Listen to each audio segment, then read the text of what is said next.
అనంతపురం జిల్లా రాయదుర్గం వైఎస్ఆర్సీపీ సమన్వయకర్త వైఎస్ఆర్ మెట్టు గోవిందారెడ్డి మీడియాతో మాట్లాడారు. మాజీ మంత్రి అంబటి రాంబాబు ఇంటిపై దాడులు నిర్వహించడం సరికాదని ఆయన పేర్కొన్నారు. జిల్లా పరిశీలకులు ఎల్లమ్మారెడ్డి ఆధ్వర్యంలో వైఎస్ఆర్సీపీ శ్రేణులు అంబటి రాంబాబు ఇంటిపై దాడులను ఖండిస్తూ స్థానిక పోలీస్ స్టేషన్లో ఫిర్యాదులు చేశారు. దీంతో పాటు కల్తీ లడ్డు విషయంలో ప్రభుత్వ అధికారులు సంపూర్ణ సమగ్ర విచారణ చేపట్టి చర్యలు చేపట్టవలసి ఉంది. అంతే తప్ప వైఎస్ఆర్సీపీ నేతల ఇంటిపై దాడులు చేయడం హేయమైన చర్య అని విమర్శించారు. తిరుపతి గట్ట దానికి లడ్డుకి చాలా ప్రత్యేకత ఉంది.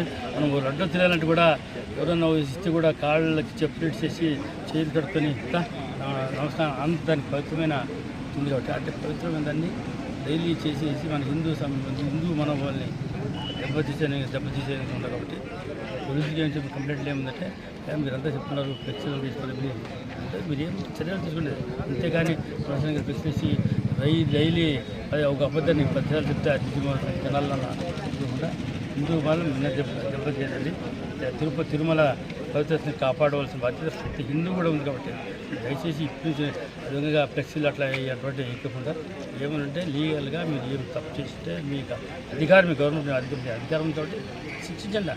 అంతేగాని ఉపప్రచారం చేసి హిందువుల మనోభావాన్ని దెబ్బతీయకుండా తిరుమల యొక్క పవిత్రతని దెబ్బతీయకుండా కాపాడే బాధ్యత అందరూ ప్రతి హిందూ ఉపయోగం కాబట్టి మీరు కూడా ఆలోచించాలి. ఎందుకంటే ఎప్పుడైనా తిరుపతి దేవుని దగ్గర ఎవరు ఆడుకునే వాళ్ళు ఎవరు కూడా బాగా పడలేదు ఇంత కదా ఏమైనా నాకు అందరూ మనం తెలుసు కాబట్టి దాన్ని దేవుని దగ్గర ఎప్పుడు రావద్దండి.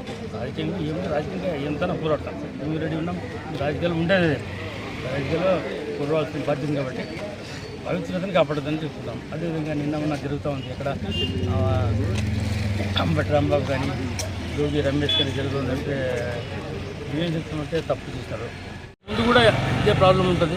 అది ఇప్పటికైనా జరిగింది కాబట్టి ఇప్పుడు ప్రభుత్వం కూడా ఎవరు తప్పు చేసినా తప్పు చేసినందుకు కూడా ప్రభుత్వం ఆర్డర్ ఇలా ఆ పార్టీ ఈ పార్టీ లేకుండా తప్పు చేసినందుకు కూడా శిక్ష పడే మాదిరి ఉంటే జనాల్లో భయం వస్తుంది. లేదంటే ఇప్పుడు వీళ్ళు చేస్తారు నెక్స్ట్ మా పార్టీ వచ్చింది మా పార్టీ కూడా మా కంట్రోల్ ఉండప్పుడు జనాలు ఉంటుంటారా మా కంట్రోల్ ఉండదు.